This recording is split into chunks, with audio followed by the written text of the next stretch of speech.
Shelly, and today we're going to have a chat about the 5 steps that you need to take to become financially healthy. Step 1 to becoming financially healthy. You have to know your financial situation. Most of the time I speak with someone that states that, hey, can you give me some tips on becoming financially healthy? And I would say, great, no problem. So what is your current financial situation? And the first response I normally get is, I don't know. Okay, you don't know where you are financially. They'll say a response similar to, I know I'm not, I know my credit's bad. Well, how bad is your credit? What's your credit score? I don't know. Well, what's on your credit? What's making your credit bad? What are the things that are outstanding? Most of the times, people have not checked their credit for years. They knew that their credit was bad because they had a bunch of stuff, but 5-6 years later, they're still under that umbrella of a bad credit situation. We don't even know what it is. Some debt comes off your credit within 3 years, some 4, some 5, and you may be thinking that whatever it is that was outstanding is still reflecting on your credit, and it's not. So the first step is to know your financial situation. And so how do you get to know your financial situation? So like I stated before, in US and Canada, in a lot of the developing countries, the credit system is not as efficient, or it's not as dependable, or our creditors don't focus too much on that. But if you're in US, Canada, or Europe, your credit is vital to your financial stability or your financial health. So you need to get a current copy of your credit score, your credit report, and you need to know what's on it. So in getting to know your credit, you need to have a recent copy of your credit report, and you need to have a list of all your creditors, everything that you owe, and that must include your interest rate. It must also include your term of loan, like how long is your loan, like how long will it take for you to pay off that loan, your mortgage, if it's a short-term loan, if it's a credit line, whatever the details of the loans are, you need to have those details in front of you. You also need to have know your credit card, like when is it due, what is the date that your credit cards are supposed to be paid. So in order for you to start, you need to have all that information so we know what we're working with. Most people, when it becomes time for them to look their financial situation in the face, they bury their heads in the sand. They're like, oh, see no evil, hear no evil. Well, if you don't know the situation that you're in, how are you going to be able to get out of it? So the first step in getting to know or building up yourself to being financially healthy is to know your current financial situation. Step 2 in becoming financially healthy. So now you know what your financial situation is, right? I guess one of the words that makes a lot of people that need to do it nervous is budget. Budget, budget, budget. People are afraid of budgeting because they feel like it's this evil, controlling structure that's going to steal the joy out of their lives and take from them everything that makes them happy. And that is not true. Budgeting does not rob you of your happiness in your everyday life, because guess what, guys? You are the one that makes the budget. You are the one that creates the budget. Yes, there are certain guidelines to assist you in becoming financially healthy, meaning that your expenses should not pass a certain percentage of your income. But how you spend that percentage of your income is up to you.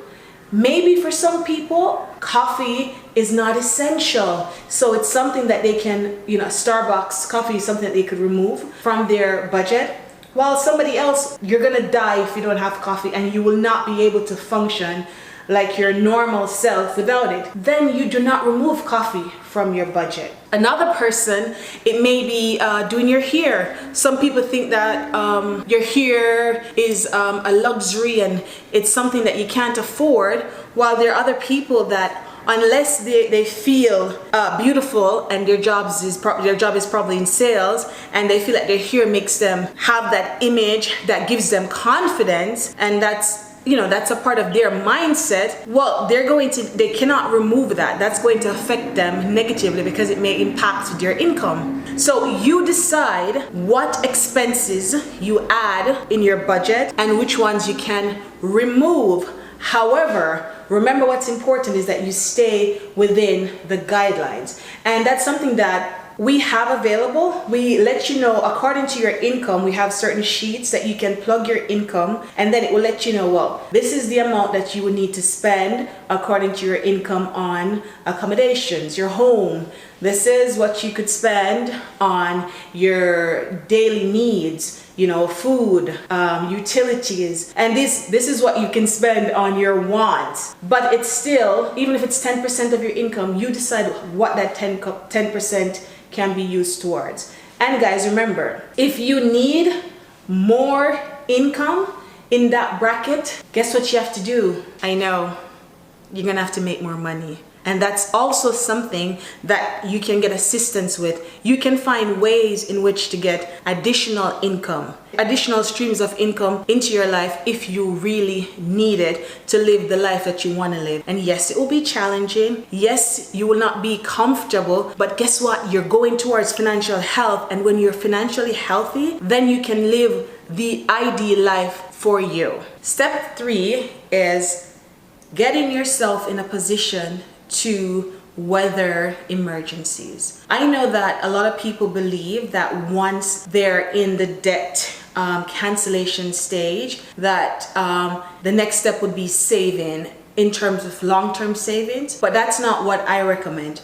I recommend that once you're in the stage where you're living within your means, you're actively paying down your debt, then your next step is ensuring that you have short-term savings. And your short-term savings is supposed to be for your emergencies. So what are emergencies? I believe that you should have at least 3 months worth of short-term savings that can assist you in case you have no additional, or your income stops, you lose your job, something happens and there's no more income coming into your household. You need to have at least 3 months worth of savings to cover your regular lifestyle. That's one thing I believe you should have in your emergency fund. The second thing I think you should have in your emergency fund is money for emergencies. There could be something that has to do with your health that comes up that you never planned for, something to do with your children if you have any, something to do with your home,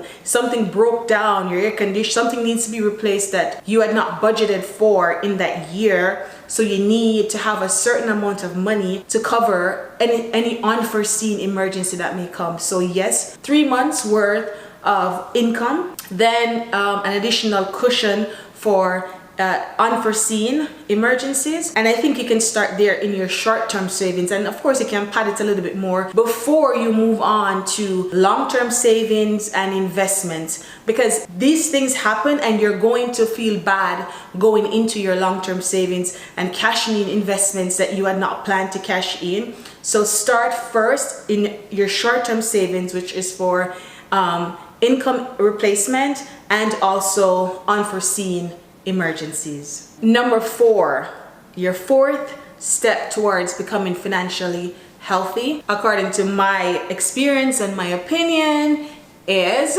pay off your debts. I know you think that by ignoring your debts, they're going to go away, but they don't go away. Some of them may come off your credit over time, but all in all, having debt on you is like this huge ball and chain around your neck, on your back. You're hiding from your phone, you're scared to check your mailbox. There's angry, aggressive mail and voicemail and phone calls. It's horrible. Debt is horrible. However, I know that many people have a lot of debt. However, there is a strategy that I used. I read a book, a couple of books that guided people at the time I was young, and I didn't have a lot of debt, but I read those books in terms of for strategies in ensuring that I did not have ball and chain debt around my neck. And the first thing I was told is to make a list of my debt from the smallest to the largest. And this is very important because a part of sticking to a plan is you getting results. And when you put the smallest debt all the way to the largest, you're able to focus or target paying down your smallest debts in their entirety first. Of course, you're not going to ignore your minimum payments to your long-term debts that you have. You're not going to ignore any requirements that you have to do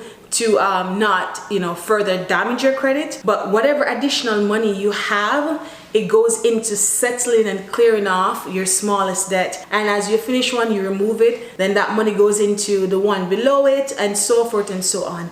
The accomplishment that you're going to feel, the positive emotions that you're going to experience just wiping the slate of some of these debts, wiping these debts off your slate is going to be incredible, instead of having a certain amount of money, just throwing it at all of them. Some of them look like they're never going down. They look the same. It's just like angry numbers just screaming at you, I'm never going away.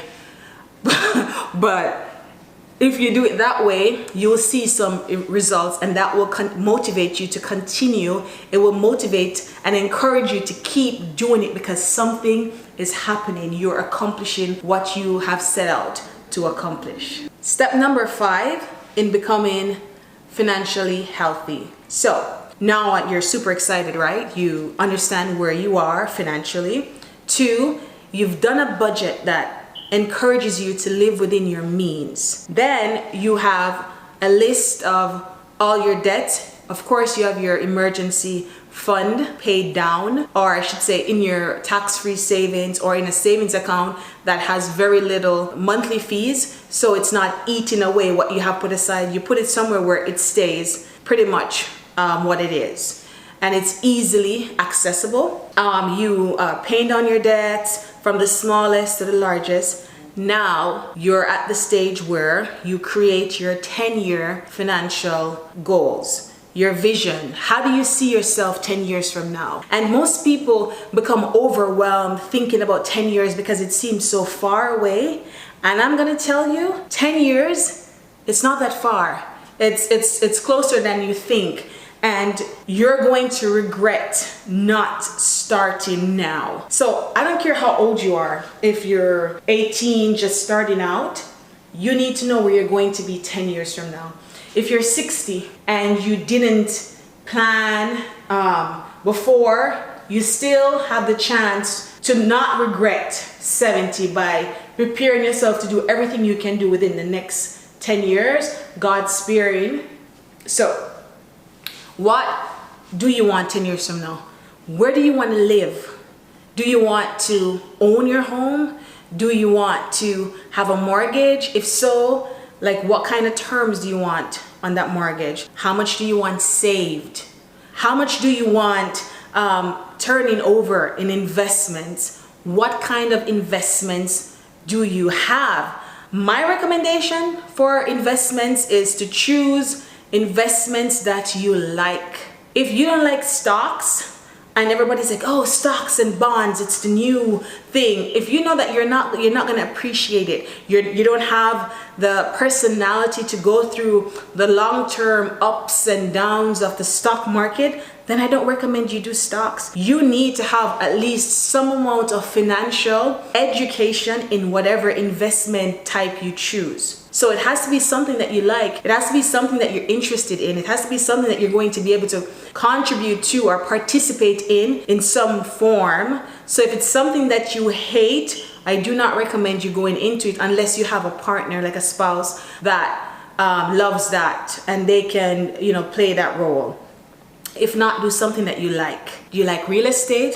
Figure out how to get into real estate. Do you like investing into new upcoming startups? Figure it out. Maybe you like helping putting your money into a huge fund and just getting a certain returns. Maybe you like to be super safe. Maybe you're risky and you're a shark and you don't mind the big returns with the high risk. Whatever it is, figure out your financial personality. And just to make a note, that's something that I'm going to do a couple of videos on, helping you to understand like who you are as an investor. You know, how do you want to invest? Do you want to invest, are you risky? Are you low risk? Are you medium risk? And I want to kind of go into a lot of different available investments in the US and Canada in a way that I understand it, so that maybe by explaining it in a way that I understand it, you can also understand it easier yourself. And